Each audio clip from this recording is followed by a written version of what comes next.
안녕하세요. 예, 안녕하세요. 시간이 좀 지체됐네요. 10월 2일입니다. 모의고사 반입니다. 자, 아침에 모의고사 치는데 제가 이제 시간이 되면 앞에 아침 일찍 와가지고 여러분들하고 같이 그 뒤에서 이제 뭐 이렇게 가만히 지켜보고 할 텐데 시간이 안 돼서 답안지도 잘 쓰시네요. 자, 1회부터 우리가 7회까지입니다. 최초 1월 달에 공지됐을 때 8회 정도를 제가 예상했는데 여차여차해서 한 2주 정도는 여러분들 이제 복습할 시간이 있어야 되지 않느냐 이렇게 생각하고, 작년에도 2주 전에 아마 끝났을 겁니다. 거의 2주 전에 그렇게 생각했고, 시작점이 늦으면 또 안 되겠다 싶어서 무리를 해서 화요일 날 교과 교육학 보강 끝나고 바로 시작했습니다. 그래서 이제 이론을 어느 정도 여러분들이 기출문제 풀이겠죠. 그걸 이제 완벽하게 자기 걸 만드셨느냐. 어떤지는 제가 잘 모릅니다. 1월 달부터 이제 실강팀 따라오신 분도 보이시고 한데, 근데 남은 기간은 충분합니다. 그래서 정해진 거는 세상에 없죠. 지식도 그렇고, 남은 기간 용기를 가지고 끝까지 최선을 다하는 겁니다. 그래서 사실 하나 더 알고 알지 못하고 하나 더 맞추고 하나 더 못 맞추고 1, 2점? 그게 과연 인생에서 물론 중요할 수도 있겠지만 그리 중요할까요? 근데 그것보다 제가 생각할 때는 자기가 목표로 한 거를 하는 성취감을 좀 맛보셨으면 좋겠습니다. 그러니까 인강 들으시는 선생님들도 이번에도 신청은 많이 하신 것 같은데 늘 보이던 이름들이 있죠. 그래서 제 소득은 올라가니까 한편으로는 좋을 수도 있겠지만 조금 미안한 감이 제가 더 든다고요. 잘 찍었으면 다시 안 들을 텐데 이런 생각도 들고요. 여러분도 마지막이라는 생각을 늘 가져야 됩니다. 마지막이라는 생각.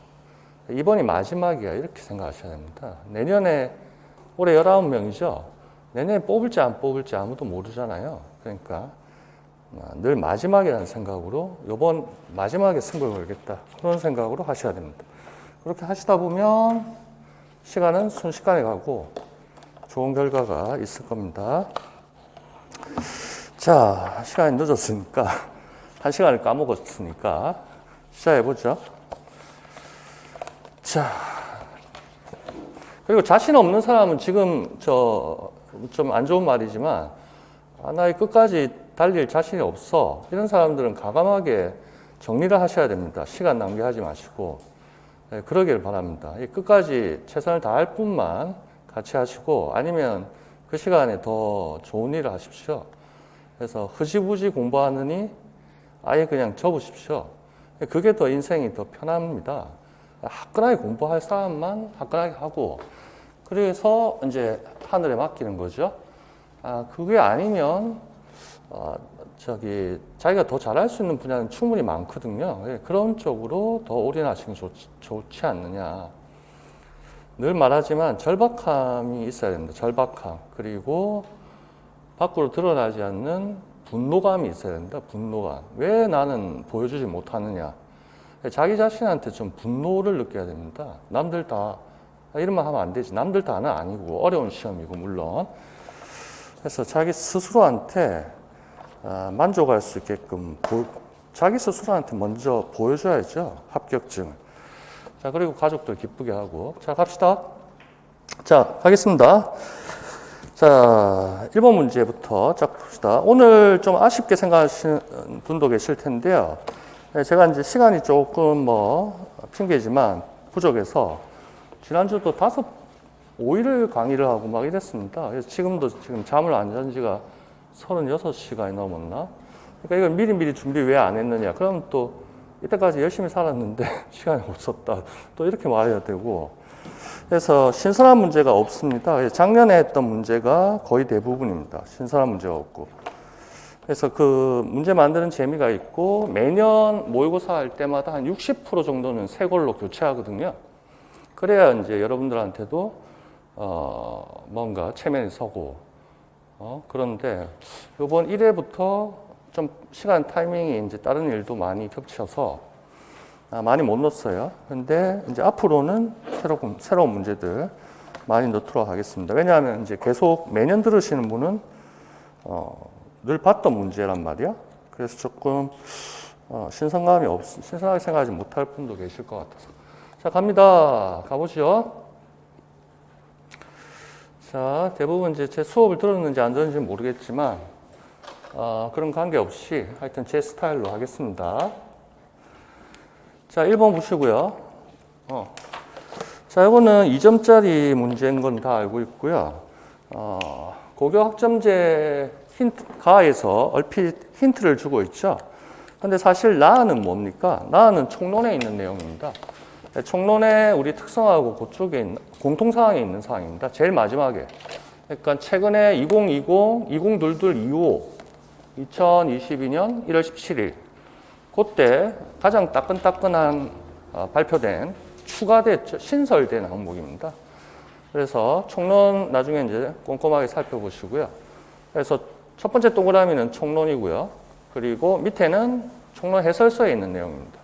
근데 이걸 읽다 보면 작년에도 모의고사 때 고교 학점제 대비를 좀 했는데 그 내용하고 좀 관련이 되는 그러한 내용들이 있어서 했습니다. 문제를 만들었고요. 자, 문제는 이제 이렇게 나오는 거죠. 우리 시간은 충분한 시험인지 아시죠? 시간 충분합니다. 그러니까 천천히 끝까지 천천히 푸시면 됩니다. 우리가 시간이 쪼달리는 시험이 아니거든요. 자, 갑니다. 이런 걸 이제 작년에 제가 프린트해서 많이 참고를 많이 해서 그 중에 하나 있는 겁니다. 그래서 뭐 미래사회 인재 양성을 위한 직업계고 학점제 추진 계획 이런 걸 제가 이제 프린트해서 많이 봤었죠. 찾아보고 했었는데 여러분들 뭐 크게 볼 필요는 없을 것 같고요.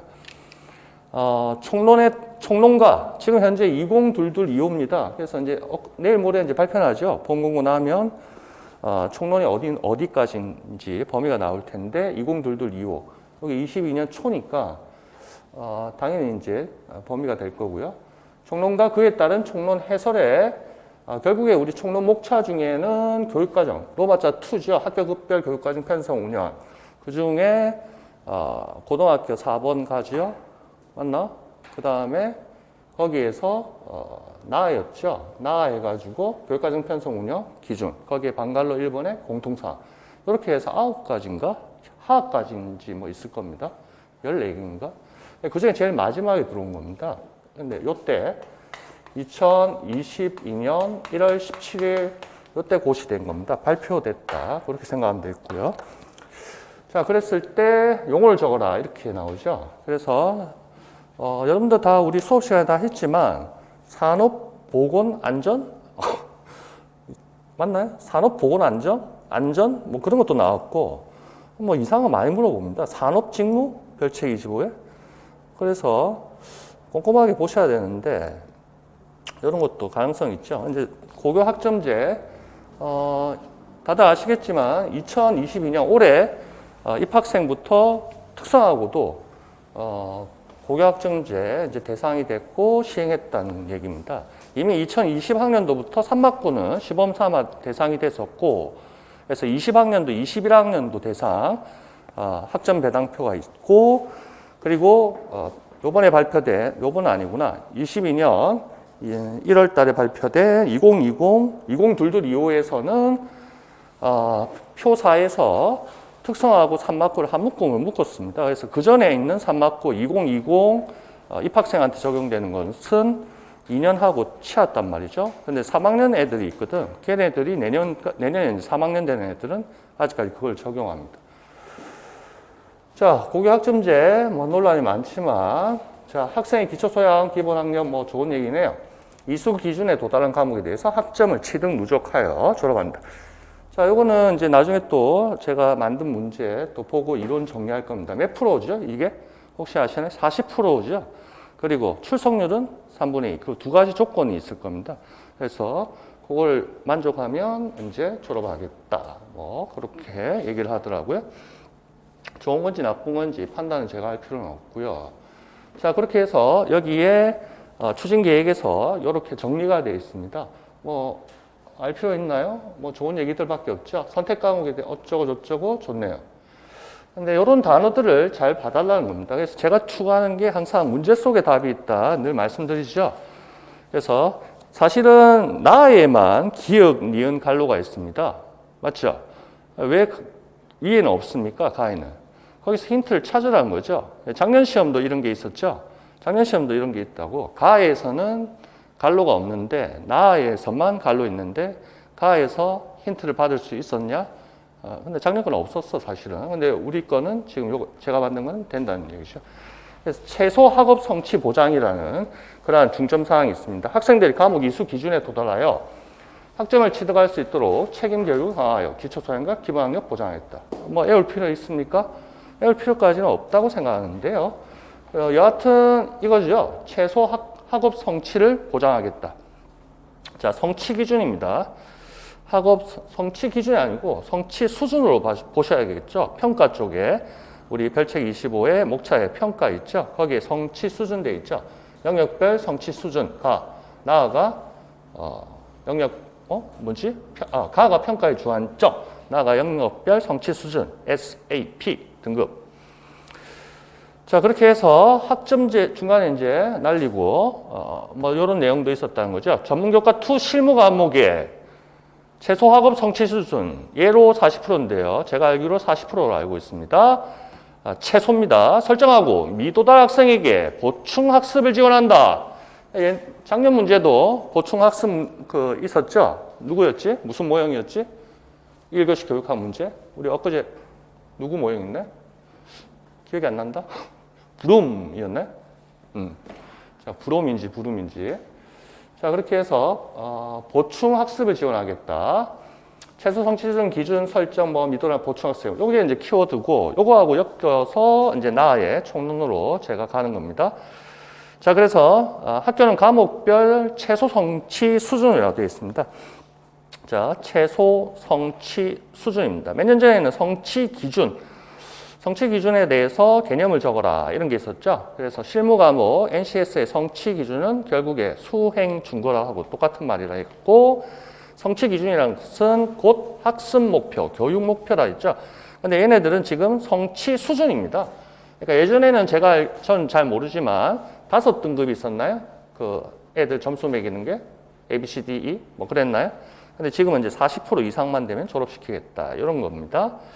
자, 이제 고교학점제는 최소 성취 수준을 보장하기 위해 학교의 여건 등을 고려하여 다양한 방식으로 예방 보충 지도를 실시해야 된다. 이겁니다. 생뚱맞죠? 요거를 적어달라고 제가 요구하고 있습니다. 다 적으셨나요? 적으신 분 혹시 있나요? 잘 없으리라고 생각하고 낸 겁니다. 자, 왜 그랬을까요? 이런 것까지도 꼼꼼히 보자는 거죠.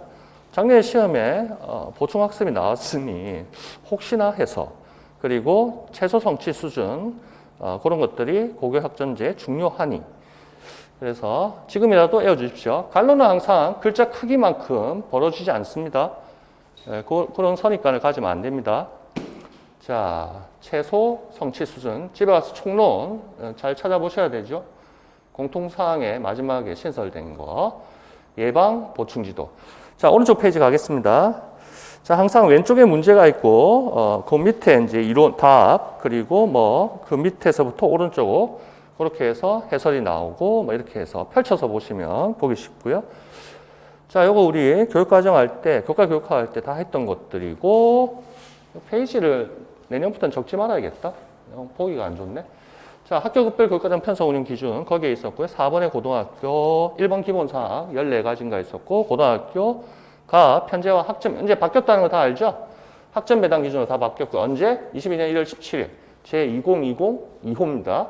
편제 나왔고요. 학점 배당 기준으로 이제 바뀌었고요. 보통교과, 전문교과, 그 다음에 나의 편성 운영 기준 여기서 이제 시험이 거의 많이 나왔다. 공통사항 중에 다 제끼고 가하고 하 이게 마지막입니다. 그래서 이렇게 적혀 있었다는 거죠. 총론에. 자, 과목별 최소 성취 수준. 제가 물어본 게 갈로 요거였고요. 학교 여건들을 고려하여 다양한 방식으로 예방 보충 지도를 실시해야 된다. 그럼 특성화고는 어찌할 건데 해설에 따르면 특성화고에서 이렇게 얘기를 하네요. 요 위에까지는 뭐 일반 고등학교 첫 번째 문단, 이건 특수교육 대상이니까 치우고, 결국에 최소 성취 수준을 보장하겠다. 예방 보충 지도를 실시하여야 한다. 실시하여야 한다. 이렇게 나오고요. 우리는 요거죠. 거기 학점제 추진 계획 거기에서도 있었고요. 그 밑에 전문교과 2 실무 과목에 이렇게 나오죠. 어디 네모 두 번째 학점제 기반 학사제도 거기에 전문교과 2 실무 과목에 한해 어디를 말합니까? 여기를 말하죠. 여기. 요 내용이 해설 속에도 있다는 겁니다. 총론 해설에도 있다는 거죠. 요거. 자, 총론 해설이 어떻게 돼 있다? 이렇게 돼 있죠. 요겁니다. 22학년도 신입생부터, 그렇죠? 올해 신입생부터 학점제로 운영이 되는 특성화고 산막고 고등학교에서는 전문교과 2의 무슨 과목? 실무 과목에 대한 최소 성취 수준을 설정하고 미도달 학생이 발생하지 않도록 예방점 보충 지도를 실시해야 한다. 자, 중요성은 없지만 이런 거에 대해서 여러분들한테 경각심을 좀 불러일으키는 겁니다. 제가. 그래서 꼼꼼하게 보시라 이런 말씀을 드리고요. 자, 그리고 3페이지에는 나머지 집에 가서 다 달달해야겠죠. 이거 하나 봐야지. 안 보고 넘어가면 아쉽잖아요. 자, 이거 지금 뭐 바뀐 걸 모르는 사람은 지금부터 알면 되니까 기분 나빠하지 마시고. 기분 나빠? 뭐 괜찮습니다. 늦은 게 아닙니다. 지금부터 하면 되지 뭐. 옛날에는 192가 아니었죠. 얼마였죠? 204였죠. 그리고 학점이라는 것도 아니었죠. 뭐였지? 단위였죠. 예. 그런데 지금은 학점으로 다 바뀌었고 지금 총론은 이렇게 돼 있다는 거 다 알고 있습니다. 192입니다. 192, 12 이렇게 12 두 개 합치면 192, 12제자 이런 겁니다. 192. 174고요. 18입니다. 그럼 얼마입니까? 두 개 합하면 192가 되죠. 그 다음에 18이고 360시간. 요거는 이제 일반 고등학교, 자유형 사립, 뭐 공립 걔네들이고 특수고등학교하고 특수목적고등학교 필요 없고 우리는 요거죠. 자, 특성화고등학교가 산막고 창체 몇 학점? 18입니다. 욕하죠. 욕하고 또 욕하고 18학점 288. 여기는 항상 시간이라는 거. 학점을 시간수로 환산한 겁니다.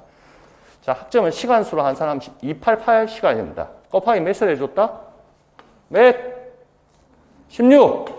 자, 1학점은 50분씩 16회 수업량이다. 그것도 적어야겠죠. 적는 연습도 하세요. 자, 그렇습니다. 자, 요거는 지금 2022년 신입생부터는 16회. 그 다음에 20년, 21년 신입생은 몇 회? 17회. 그러면서 단서가 있었죠. 그래서 재량권 한 단위는 어떻게 해라. 재량 수업을 해라. 뭐 그런 게 있었죠. 자율형 수업이라 있었죠. 근데 그것보다는 요걸 외우셔야 됩니다. 뒤에도 3교시에 있나요? 그 문제가 있죠. 그래서 그거 계속 더 1회에서는 요 정도, 그 다음에서 자꾸 쌓아갈 겁니다. 더 어렵게. 그러니까 예습을 하셔야 돼요. 이거 까먹으면 안 돼. 그럼 한번 해볼까요? 이거 늘 하던 거죠. 66, 여기 86, 아시안 게임, 여기 22, 그럼 얼마? 174. 174 나왔나요? 맞네. 교과는 174입니다. 교과는 어떻게 구분되죠? 어떻게 편성된다? 교과는 보통, 또 보통 교과, 전문 교과. 우리는 전문 교과 2니까 항상 전문 2 적어줘야 됩니다. 안 적으면 틀린 거지. 그 다음에 창체는 18, 또 88, 여기 시간을 항상 적어주셔야 됩니다. 이 전체가 학점이기 때문에, 전체 단위가 학점이기 때문에 여기 숫자 뒤에 학점을 빼먹지만 얘는 시간수로 환산한 겁니다. 그래서 시간을 꼭 넣어줘야 되고요. 그러면 174, 18, 그럼 얼마입니까? 그렇네요. 1, 여기 적어볼까요? 1, 9, 2, 맞습니까? 더하기 하면 192가 뭐죠? 여기 갈라놓기 하면 뭐가 돼야 된다? 총 이수 학점 단위라 하면 안 돼. 맞죠? 잘 대답하셨어요. 공부 열심히 하시구나. 총 이수 학점. 그럼 총 이수 학점의 개념은 적으시오, 쓰시오 하면 뭐라 해야 되나요? 총 이수 학점을 개념을 적어라. 아니지. 총 이수, 그 말도 맞는데요. 앞에 문장이 있어야지. 총 이수학점이라 함은 고등학교 3년간 이수해야 될 최소 이수학점, 뭐, 이렇게 서술해야겠죠. 저도 똑같이는 말을 못하고 있네요. 시간이 흐르니까 또 눈에 안 발라놓으니. 고등학교 3년간 이수해야 될 최소 이수학점을 말한다. 그게 총 이수학점이다. 여기에는 항상 구성이 어떻게 됐습니까? 둘둘은 뭐였죠? 요거는 뭐? 요거는 없는 거고. 요거 뭐?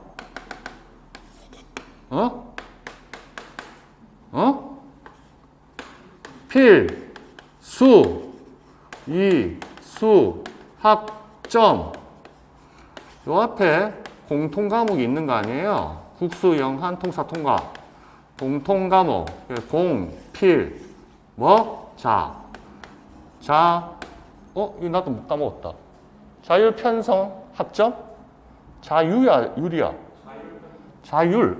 나도 까먹었다. 자율 편성 학점. 자, 이렇게 해서 기억해 주세요. 여러분들 다 대답을 씩씩하게 잘 하십니다. 좋습니다. 자, 옛날에는 어떻게 되겠습니까? 요거는 이제 지금 다 아시겠지만 2022년 입학생부터입니다. 자, 올해 초부터 대상은 어떤 학교? 특성화 고등학교 또 엔드를 어떻게 적어야 될까? 산막고 산업수요 맞춤형 고등학교 산막고 일명 뭐 마이스터고 그러면 2021은 어떻게 되나요? 이거 나오겠나? 모르겠다. 2021은 어떻게 됩니까? 22 학생들 특성하고 산막군 이렇게 됐고 2021 입학생, 21년 입학생 그 고전이 또 2020년 입학생 얘네들은 이거 알아야 됩니다. 제가 또 물어봅니다. 나중에 문제로서. 그럼 어떻게 6686, 28 요거는 24 맞나요? 408시간 이것도 요거는 204 같은데 204 맞나요? 그러면 192하고 204는 얼마가 차나는 거예요? 84, 12 항상 12를 좋아해 이 사람들. 자, 여기까지의 특성화 고등학교 특성화고만 6686, 28, 24, 408, 204 이런 식이었습니다. 그러면 요번에 세 개를 알아야 돼요. 2020년 뒤에 정리한 거 있을 겁니다. 해설서에 2021년 산막고만 인마들은 애들이 까탈스러워. 6686, 28인데 12개를 빼면 얼마야? 16.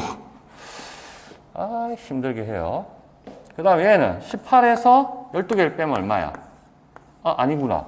24지. 요걸 보면 안 되지. 어이구, 이상하다 했다. 24에서 12를 빼면 얼마야? 12. 아이고, 힘드네. 이거 크로스 시켜주면 되거든. 그러면 얼마, 요거까지 더 해야지. 6686, 28 하면, 여기 이제 소개를 냈거든요, 얘네들은. 조금 이상하게 적었네. 요거 살짝 지우고. 요거 소개를 내면 얼마입니까? 6686, 28 하면 180. 180에서 12를 빼면 162. 요거 이렇게 크로스를 시켜보세요. 그럼 어떻게 나옵니까? 192, 192. 192 똑같은 거야. 그래서 교과가 크면 창체는 작아야 되고, 교과가 작으면 창체는 커야 되고, 여하튼 192에 맞춰졌습니다. 됐고, 요거는 어떻게 계산되더라? 요게 항상 기억이 잘 안 나네? 따블인데? 요거는 12 곱하기 16 하면 어떻게 되나요? 이게 잘 계산이 안 돼. 뒤에 한번 볼까요? 어디 있나요? 몇 페이지에? 이것도 애우기 괜찮았는데. 요거였지? 요거의 따블이었나? 192의 따블은 얼마야? 384였나? 기억이 안 난다? 아까 제가 몇 페이지에 정리해놨죠? 요거까지는 안 물어보겠지만, 시간 단위로. 어디 제가 해놨는데? 7페이지. 가까운 데 있었네? 192, 384. 384. 요거 따버려야지, 그래. 384. 192는 그대로 192구나. 192. 12 곱하기 16 하면 192가 나와? 12 곱하기 16. 맞네. 이렇게. 보라색으로 하는, 분홍색으로 하는 애들은 20년부터 3 맞고. 근데 20년, 21년, 22년 3 맞고는 여기 있다는 거야. 그러니까 범위 아니라는 거야. 범위가 아니라는 거야. 자, 복잡하게 했지만 나중에 7페이지 다시 얘기 드리겠습니다. 자, 그렇게 하고요. 이제 한 문제를 봤네요. 자, 이런 식으로 계속 진행하겠습니다. 좀 이따 지우고. 총론은 늘 옆에 끼고 보셔야 됩니다. 어디서 뭐가 나올지 모릅니다. 자, 그 다음에 이건 ERP 시스템이라고 이름만 붙였지, 특별한 건 아닙니다. 자, 가장 먼저 해야 돼. 회사 등록, 사업자 등록증입니다. 작년에도 사업자 등록증, 모의고사 문제가 있었는데요. 자, 취업 및 창업 등의 진로 결정을 내리는 측면에서의 의사결정 유형에 관한 것이다. 우리 의사결정 유형은 우리 경영학 쪽에서 사이먼, 또 교육학 할 때 의사결정 구조적, 반구조적, 그 다음 또 뭐지? 구조적, 비구조적, 중간에 이도저도 아닌 반구조적. 그건 사이먼하고 관계된 것 같고, 또 쟤 있잖아. 뭐지? 아이고, 기억이 안 난다. 사이먼 말고 또 전략적 의사결정, 전술적 의사결정 이런 게 있었죠. 그 친구 이름 뭐야? 그 네모칸에서 그린 거. 성장 모형, 성장 시험 문제도 나왔지. 늘 했던 거. 다각화 나오고 저거 했었잖아. 아유, 이름이 기억 안 난다. 엔소프 할 때 나왔죠. 그래서 전략적 의사결정, 전술적 의사결정, 또 하나가 업무적 의사결정. 요 정도 이름. 그런 게 있었습니다. 근데 요런 건 생뚱맞죠? 새롭게 나왔습니다. 의사결정의 유형 해가지고. 근데 취업 및 창업입니다. 우리 요새는 창업하고 관련해서 좀 문제가 안 나오는 것 같으나 그래도 상업경제 예전에 EBS라든지 우리 또 창업이라는 과목이 있죠. 우리의 별책 25에 창업 일반이 있나요? 기본 기초 과목에 있죠. 창업 일반. 자, 그렇게 했고 일반 가세자 나오네요. 땡땡 기업 성명 A 대표입니다. 자, 그런 식으로 쭉 나오네요. 업태 나오고요. 짝짝짝 나옵니다. 경비 및 경호 서비스가 종목으로 되어 있네요. 그럼 서비스업이라고 여기 박아져 있고요. 저도 마찬가지로 서비스업이고요. 됐습니다. 발급 신규 곧 짝짝. 요 문구 잘 체크해 주세요. 사업자 단위 가세.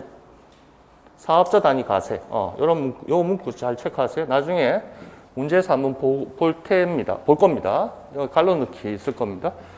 자, 여러분도 사업하면 국세청에 동네 이제 세무서 가서 사업자 등록 신청하면 이런 거 받을 수 있고 주민번호 같이 회사에 사업자 등록번호가 나온다는 겁니다.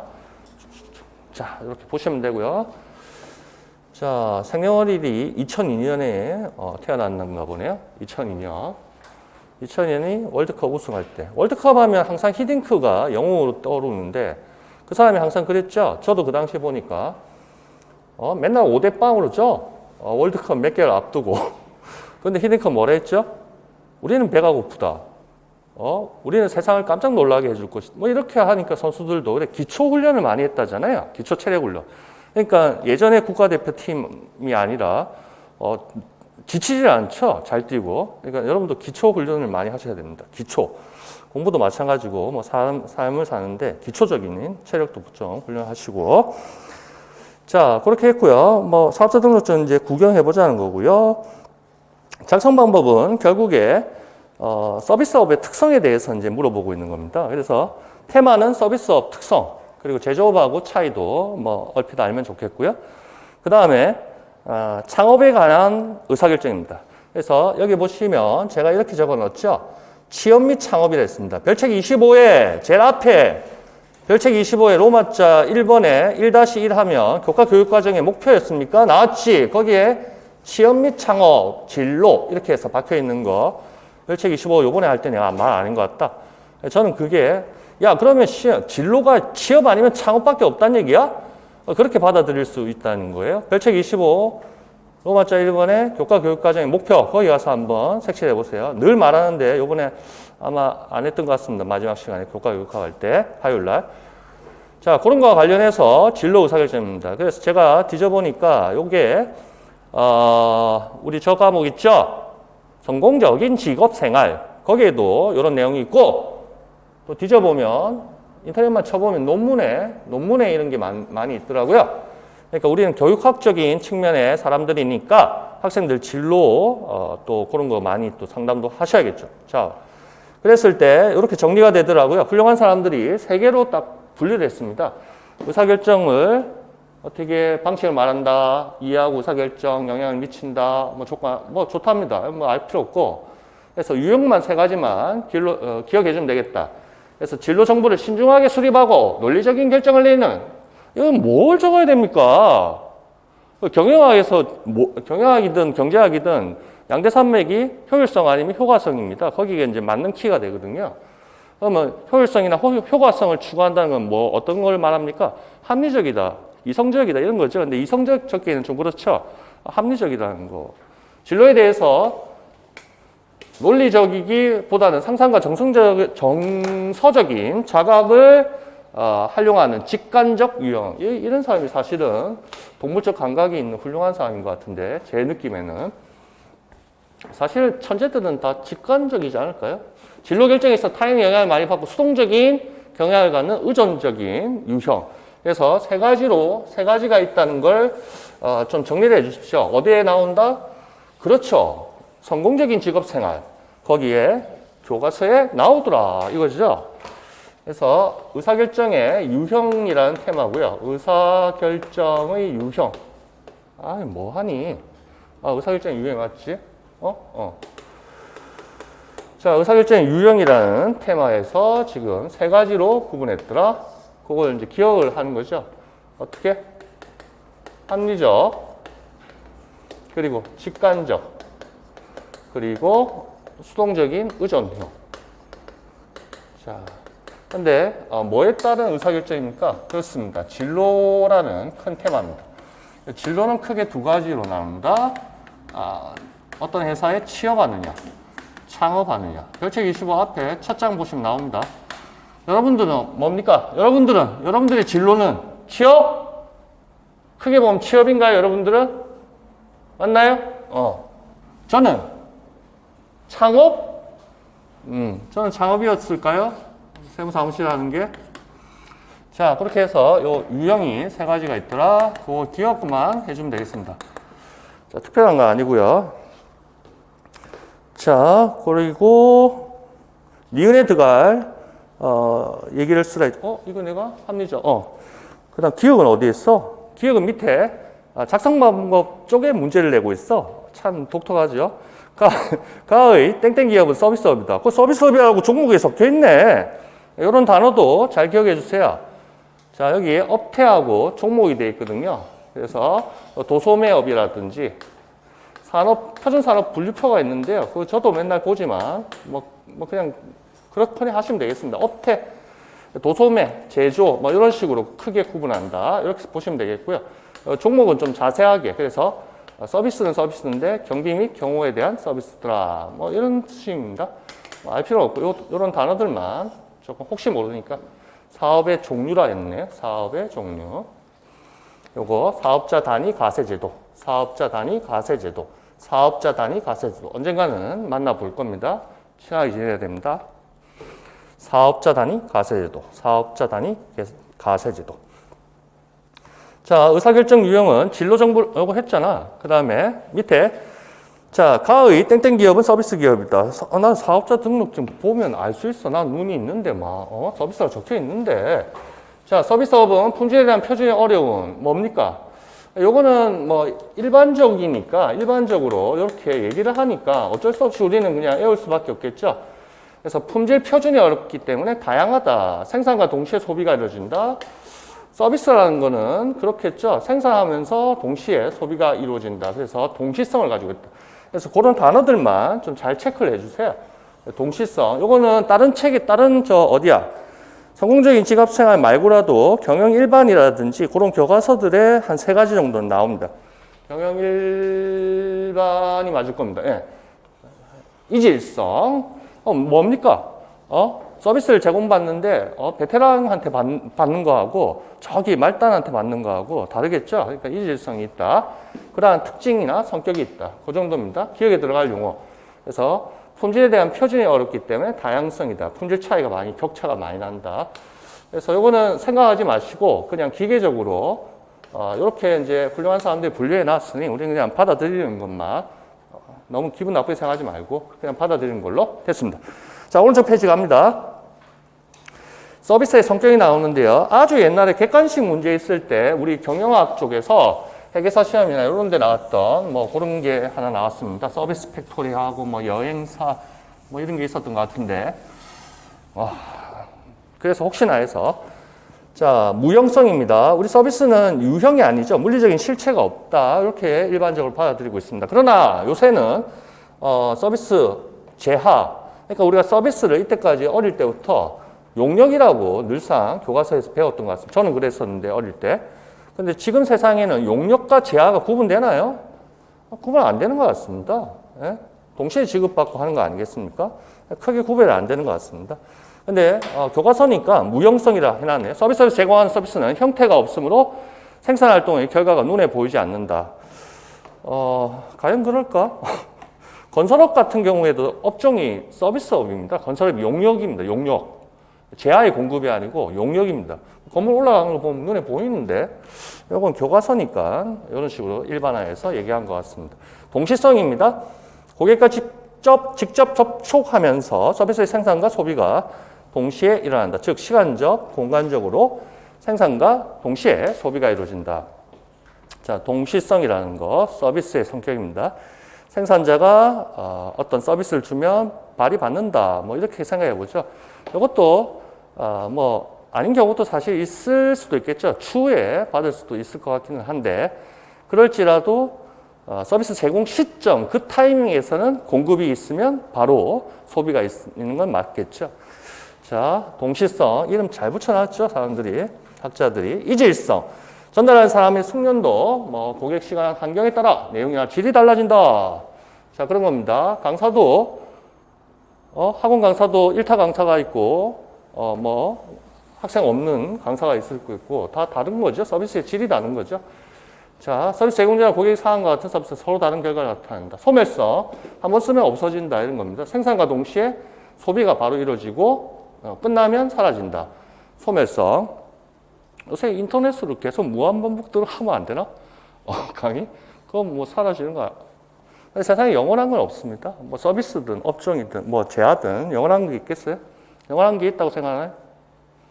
없다고 생각하나요? 왜 그렇게 생각하세요? 부모님의 자식에 대한 사랑 이런 거는 뭐 진짜 영원한 게 없을까요? 모르겠습니다. 한번 생각해 보세요. 합격하고 나서 생각해 보세요. 지금 생각하지 말고. 다양성. 서비스 제공자가 제공받는 자의 개별적 경험에 따라 서비스의 품질이 다양. 이것도 비슷하죠, 사실은. 아까 우리가 요게 이제 제가 이제 질문을 했던 거죠. 갈로 비워놓고 품질이 다양함. 그다음에 아까 이질성 있죠. 질이 달라짐. 이거하고 큰 차이가 있어요, 지금. 제가 보기에는 큰 차는 없을 것 같은데요. 자. 이질적이다. 그리고 다양하다. 서비스의 품질이 다양하다. 서비스의 품질이 다양하다. 이건 제공자, 공급자하고 받는 자의 개별적 경험에 따라 서비스의 품질이 다양하다. 얘는 숙련도, 전문성, 고객 시간 환경 등에 따라 내용이나 질이 달라진다. 제공자나 고객의 상황에 따라 같은 서비스가 서로 다른 결과를 나타낸다. 그렇지. 이게 핵심이네. 같은 게 다르게. 이게 이제 큰 차이겠네. 같은 것은 같게, 다른 것은 다르게. 그게 이제 정의라는 건데, 사실 법적인 정의인데, 얘는 같은 것을 다르게 만드는 나쁜 놈이네. 이질성. 법에서 말하는 정의 있죠. 정의. 여러분, 세상이 정의로워야 된다. 이럴 때 정의. 같은 것은 같게, 다른 것은 다르게. 그게 평등이거든요. 평등. 근데 얘는 같은 것을 다르게 만드는 나쁜 놈이냐? 이질적인 놈이네. 그리고 얘는 그냥 많기 때문에 종류가 많고 제공자도 많고 제공받는 자도 많기 때문에 서비스의 품질이 다양하다. 이렇게 받아들이면 되겠습니다. 다양성, 요거 갈로 넣기 한번 해봤습니다. 이 정도만 외워주시면 되겠습니다. 자, 시험에 안 나온다고요? 아무도 모르는 거죠. 그러니까 나오는 거, 뭐 나오든 안 나오든 애워봅시다. 그러면 좋은 결과 있을 거고요. 제가 또 잘 찍어 왔는데 모르죠. 올해는 어떻게 될지. 작년에는 재작년에는 조금 많이, 제가 봐도 많이 나왔던 것 같고 많이 찍었고 학교 간 사람들도 그렇게 얘기하고 작년에도 알고 보면 군데군데 다 있는데 찾아내지를 못하죠. 그 수험생들이. 그 다음에 또 뭐 진짜 뭐 100% 똑같아야지 뭐 똑같다고 말하나요? 그럴 수도 있고 뭐 하여튼 희망을 가지는 거죠. 희망을 가지고 같이 달려봅시다. 자, 요거는 뭐 이렇게 해서 보면 뭐 이해 못할 게 있나요? 없는 것 같습니다.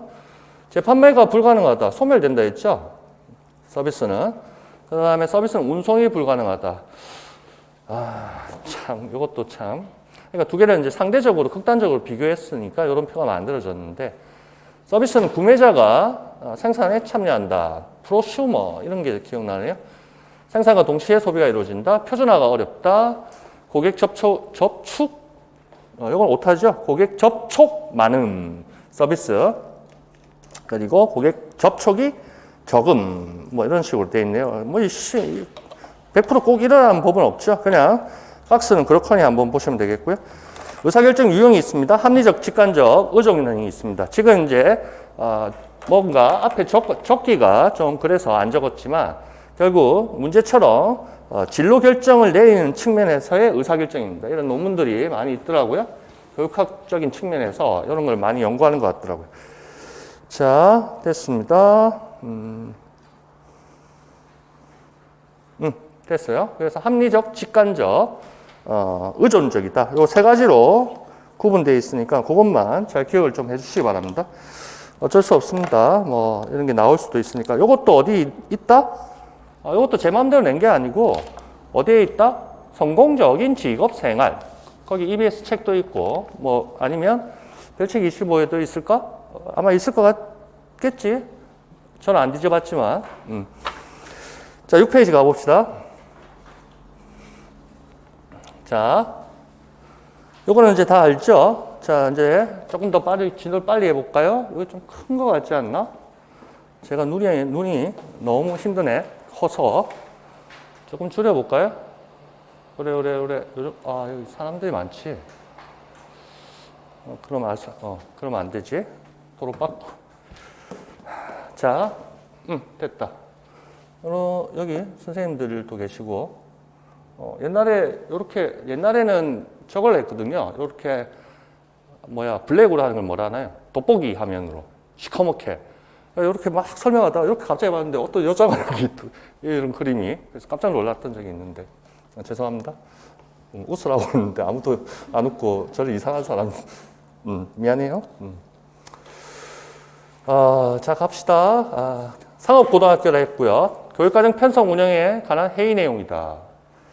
자, 갈로 안에 기역, 리을이죠. 4개까지 물어보진 않지만 우리는 이제 공부하는 측면이니까 제가 좀 오버해서 모의고사 때 물어봅니다. 요번에는 많이 참은 겁니다.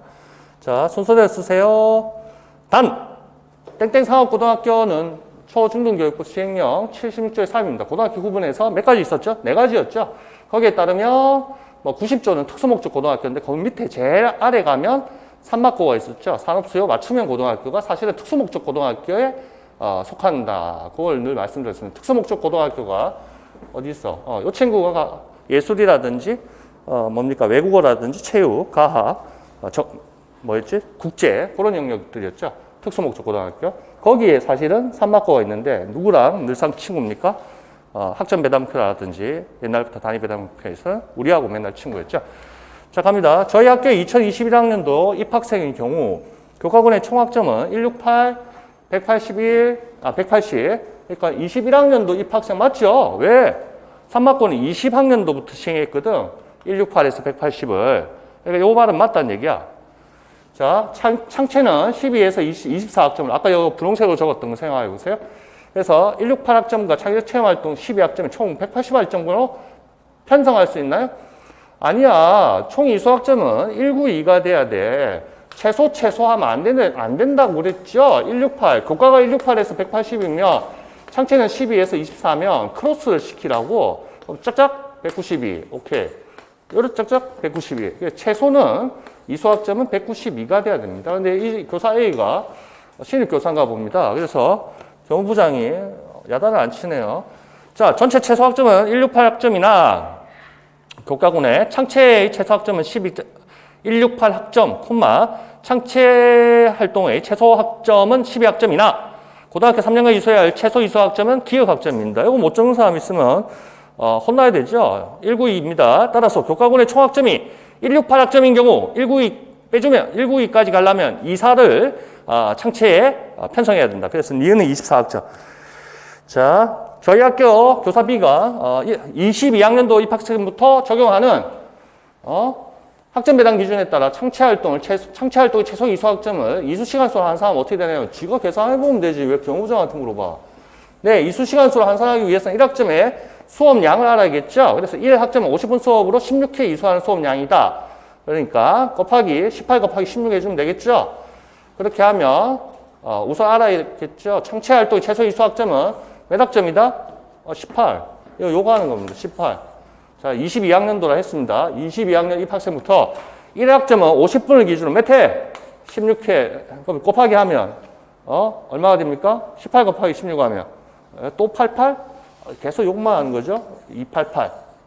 자, 한번 산수해 보세요. 자, 네가 계산하라. 이렇게 얘기하죠. 자, 오른쪽 갑니다. 자, 우리 교과 교육학할 때 다 정리했고요. 크게 세 개로 나누면 되겠죠. 그래서 처음 보신 분이 만약 있다면 인강 드시는 분은 이제 앞으로 요거 차근차근 하시면 됩니다. 어렵지 않습니다. 크게 세 가지로 세 등분 하시면 되겠고요. 자, 제일 위에가 뭡니까? 지금 21학년도 입학생, 그러니까 과거 거다. 이렇게 생각하면 돼. 과거. 204일 때. 이때는 뭐다? 예, 단위. 그래서 여기는 어디 있나? 여기 다 단위로 돼 있죠? 단위. 자, 그 다음에 22학년도 특성화고등학교 앤드 산막구입니다. 22학년도 입학생부터 하나 적어주시고, 자, 그래서 19이고요. 다 학점. 이렇게 하나 끊어지고요. 그 다음에 21학년도 입학생, 그러니까 역시가 아니고 20학년도부터 뭡니까? 시행됐으니까 교육부 장관이 지침을 마련했다 하면서 뭐 이렇게 됐죠. 총론 해설 쪽에 있었지 않습니까? 이렇게 했을 때 얘는 168에서 180 이렇게 범위가 정해졌습니다. 오래됐고 이제 크게 해볼게요. 그래서 세 가지가 있다. 자, 그렇게 외워주셔야 됩니다. 되겠습니까? 그래서 문제가 이번에 어떻게 나올지 모르겠지만 23학년도 입학생부터 적용하는 교육과정 편성 운영 기준에 대해서 회의하면서 AB 교사 그렇게 하면 몇 학점? 192학점 되겠죠? 근데 그렇게 나오겠죠 아무래도. 근데 3학년이 딱 있어서 잘 모르겠네요. 옛날 것도 가급적 기억해 주시는 게 좋지 않느냐 그렇게 생각합니다. 요거는 아까 얘기했던 분홍색으로 했던 산막고. 자, 그러면 난 지금 뭐 헷갈려서 모르겠어요. 그러면 이렇게 하면 되겠죠. 자, 이렇게 어떻게 그래 2020년 2021년 2022년 내년은 2023년. 자, 어떻게 됐습니까? 이미 2022년 요 3월달에 입학했겠죠. 요 친구부터는 산막고가 달렸습니다. 산막고가 192 학점 했습니다. 당연히 여기서부터 출발했으니 21도 내나 산막고 192 학점 요거 시작했다고 아까 분홍색으로 적었던 거 168에서 180이고 12에서 24였고 창체 요걸 했다고 하고 있었다고. 그 다음에 22년부터 어떻게 됐다? 예, 그렇습니다. 22년도부터는 지금 현재가 22년도부터는 특성화 앤드 산막 앤드 플러스라 할까? 산막고 얘네들은 192 학점 그걸로 192 학점. 자, 그 다음에 그러면 산막고는 그렇지 연결이 되네. 20년 21년은 범위 168에서 180 있고 12에서 24까지 있던 그 범위 있는 그 하여튼 학점 배당표를 적용하고 있었고 여기 오다가 여기로 넘어간 거야. 산막고는 좋은데 그럼 특성화고는 요 이전까지 요 과거에 적용하던 게 있었다는 얘기입니다. 과거에 그럼 얘는 요때 입학한 애는 1학년, 2학년, 3학년 23년에 3학년으로 아직까지 남아있다는 얘기야. 요때는 뭐야? 요 이전까지는 그렇습니다. 204 단위, 그거 적용했던 거단 말이야. 그때는 단위 배당 기준표였다는 거죠. 이건 특성하고만. 왜? 3번권 요 위에 있잖아. 여기서 이미 학점제로 했잖아요. 자, 그렇게 해서 구분을 잘 하십시오. 꼼꼼하게 보셔야 됩니다. 제가 또, 헷갈리게 막 물어볼 겁니다, 이제. 요, 쉽게 출발하는 겁니다. 1회차는. 자, 됐고요. 넘기고. 자, 요거는 간단한 문제고, 교과서에 이런 것들이 그림이 하나 예쁜 게 있었고요. 자, 9페이지 상단 보십시오. 9페이지 상단, 우리 마케팅 쪽에서 요 네모를 못 본 사람이 없습니다. 그랬을 때 CRM에서 단계가 있었고, 뭐 요거까지 외워야겠습니까 했을 때 제가 뭐 그냥 알고만 있으면, 눈에 바르고만 있으면 안 될까요? 근데 고객 유지 단계, 유치 단계, 자, 그 다음에 고객 유지 단계, 그 다음에 평생 고객화 단계 이렇게 나옵니다. 그래서 평생 고객같이 고객 관계 관리에서 LTV 중요시 한다는 거 알죠? 자, 마케팅이라든지 우리 다 배웠죠? 그래서 팍팍 색칠하세요. 그래서 세 가지 단계입니다. 고객 유치 단계, 유지 단계, 평생 고객화 단계. 그래서 그 세 단계. 고객을 확보하고, 고객을 유지하고, 결국에 평생 고객화 단계입니다.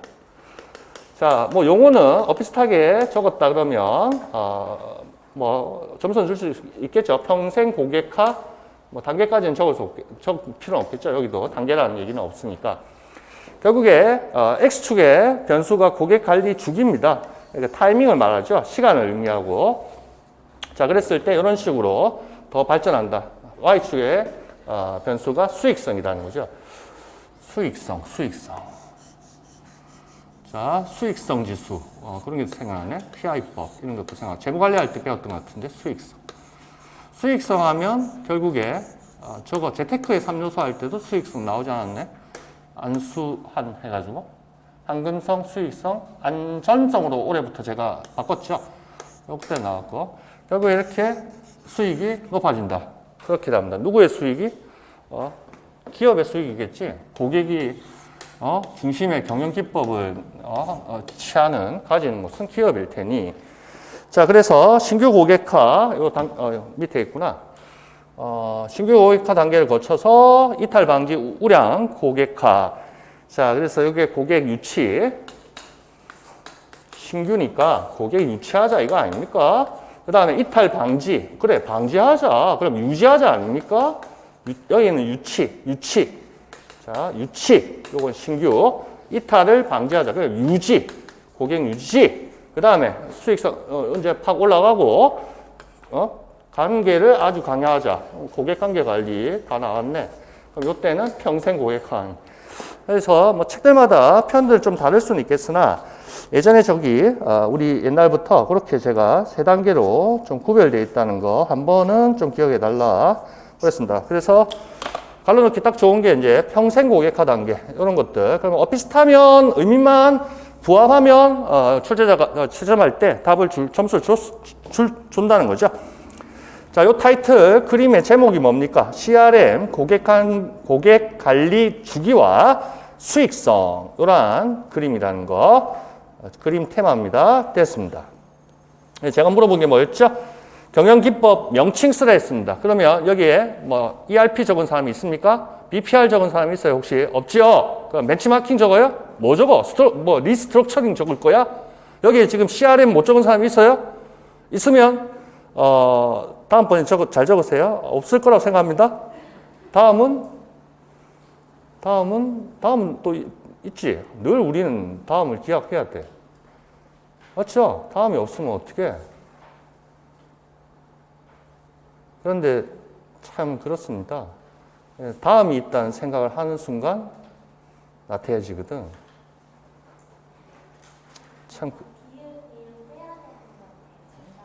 정답에서 뭘 빼야 돼요? 기역, 니은을 빼야 돼요? 다 그렇네. 요걸 이제 제가 복사해서 쓰다 보니까 그렇구나. 그러면 기억은 빼고, 그래, 잘 봤습니다. 꼼꼼하시네. 예. 그렇죠. 용어를 쓰라 했으니까 요건 빠지는 게 맞고요. 그 다음에 여기에 기억을 적어야 되죠. 제가 이제 앞에 걸 자꾸 복사하다 쓰다 보니까 이런 실수를 했네요. 예. 잘 발견했습니다. 기억이 빠져야 되고, 그 뒤에 게 기억이 가야 되고, 잘 발견했습니다. 꼼꼼하게 잘 봤네요. 요거 본 김에, 요건 답안지 양식 4점짜리는 아니지. 뭐 이렇게 적으면 되지 뭐. 이런 식으로 제가 한 거 참고해서 적으시면 됩니다. 뒤에 4점짜리도 마찬가지고, 밑에 8페이지 하단에 고객관계 관리 나오죠? 그거 뭐 우리 수없이 봤고요. 업셀링, 상향 판매, 다운셀링, 하향 판매라는 거 다 알고 있고요. 그래서 단가가 높은 거 구매를 유도한다. 그게 상향 판매입니다. 냉장고 사러 갔더만 조그만 거 사러 갔는데 이게 좋아요. 막 이렇게 막 꼬시는 거죠. 비싸게 사게 만들고 조그만한 TV 사러 갔는데 집보다 더 큰 TV를 사오게 되고 뭐 이런 거 아니겠습니까? 자, 다운셀링, 고객이 물러날 때 더 낮은 가격의 유사 제품 구매를 유도한다. 그렇죠. 자꾸 고객이 고개를 저으면 이제 싼 거 가지고 오는 거죠. 자, 그렇게 하는 겁니다. 자, 업셀링, 다운셀링. 요거는 이제 저기서 제품 믹스에서도 요 비슷한 개념들이 있었죠. 업셀링, 다운셀링. 업셀링은 저 친구들 있죠. 공인중개사 그 집 보러 가면 항상 그 어떻게 합니까? 처음에 훌륭한 집부터 보여주고 막 이러죠. 왜 그렇습니까? 처음에 눈높이를 착 높여놓고 그 다음에 어떤 집도 이제 마음에 안 들게끔 높은 가격이 큰 집을 구매하거나 또 임차하거나 하면 자기네들 또 수수료가 높아질 테니 뭐 그런 거 아닐까요? 삶이 그렇죠. 뭐 세상 사는 위치가. 자, 그 다음에 데이터베이스 마케팅, 개별 마케팅, 뭐 1대1 마케팅 이런 거에서 진화되었다. 관계 마케팅에 진화했다. 이런 걸 구체적으로 구별한다는 자체도 우스운 것 같습니다. 세상이 이제 1분 1초 바뀌는데 이런 걸 구별한다? 그 자체도 좀 웃깁니다. 작년에 나왔던 경영학 문제. 그것도 뭐 물론 우리 어릴 때 경영학 이제 1학년 때 상대 뭐 경영학 원론 배우면 뭐 나오지만 그런데 참 깜짝 놀랐죠. 언급은 제가 뭐 할 필요는 없고 하여튼 이렇게 구별할 필요는 없고요. 오른쪽에 그림이 예쁜 게 있죠. 그래서 1대1 마케팅, 데이터베이스 마케팅, 뭐 관계 마케팅 그런 진화된 그러한 형식을 띠고 있다. 그래서 1대1 관계, 그 다음에 고객 관계 관리에 이런 식으로 진화했다. 그런 식으로 봐주면 되겠습니다. 뭐 특별한 건 아닙니다. 자, 그 다음에 밑에는 다 읽어보시면 되고요. 저기 뭐 줄 건데 뭐 다 있죠. 평생 고객화는 뭐 여기 다 있습니다. 보셨겠지만 책들마다 여기 평생 고객화 이런 건 다 있습니다. 신규 고객 획득, 고객 유치, 그리고 우수 고객 유지, 뭐 유지죠. 그 다음에 증진 어쩌고 저쩌고 평생 고객화 이런 거거든요. 그러니까 이제 어떤 고유명사 같이 이 한 묶음으로 그렇게 좀 알고 있는 게 좋겠다. 됐습니다. 업셀링, 다운셀링 뭐 다 됐고 뭐. 그 다음 또 하나 뭐 있죠? CRM에서 중요한 게 우리 시험 나왔던 거 교차 판매가 있었죠. 신발 어울리는 양말 팔고 뭐 이런 거죠. 구두에 어울리는 뭐 바지 팔고 뭐 이런 거겠죠. 교차 판매. 자, 밑에 똑같은 겁니다. 고객관계 관리. 그래서 LTV 극대화한다. 평생 고객가치. 이런 것도 평생 고객화. 그 기억에 써놓는데 도움이 될 수 있을 것이다. 그 정도만 보시면 되겠고요. 자, 됐습니다. 그리고 됐고. 데이터 웨어하우징 이런 게 시험 나오기에는 이제 시간이 많이 흘렀죠. 이런 거는 좀 그렇고 RFM 문서 이런 것도 시간이 많이 흘렀죠. 이런 것도 내기에는 좀 그럴 겁니다. 그래도 알아놔야겠죠. 그래서 리션시, 프리퀀시, 모니터리 밸류 이 정도 RFM 문서 이걸 제가 어떤 그 백화점에서 어떤 청년이 그 야구 잠바 같은 거 입었는데 RFM 이렇게 적혀 있던데 그 상표가 그런 게 있는지 모르겠다. 자, 됐고요. 됐습니다.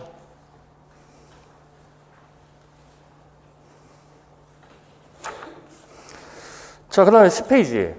자, 가봅시다. 10페이지, 11페이지. 12, 13 이렇습니다. 그래서 뭐 뒷페이지까지 연결되는데, 뭡니까? 다 알고 기본 강의 혹시나 들으시고, 중복되는 내용 아닙니까? 다 기본 교재에 있었던 거거든요. 그러면 과감하게 째버리고 자기 걸로 만드시기 바랍니다. 단축화 하시길 바랍니다. 자, 그렇게 하고. 자, 요거 하면 시간이 좀 걸릴 것 같은데. 그러면 한 10분 쉬고, 제가 아까 없던 것 저 복사해오고 그렇게 하도록 할게. 10분만 좀 쉬죠. 예.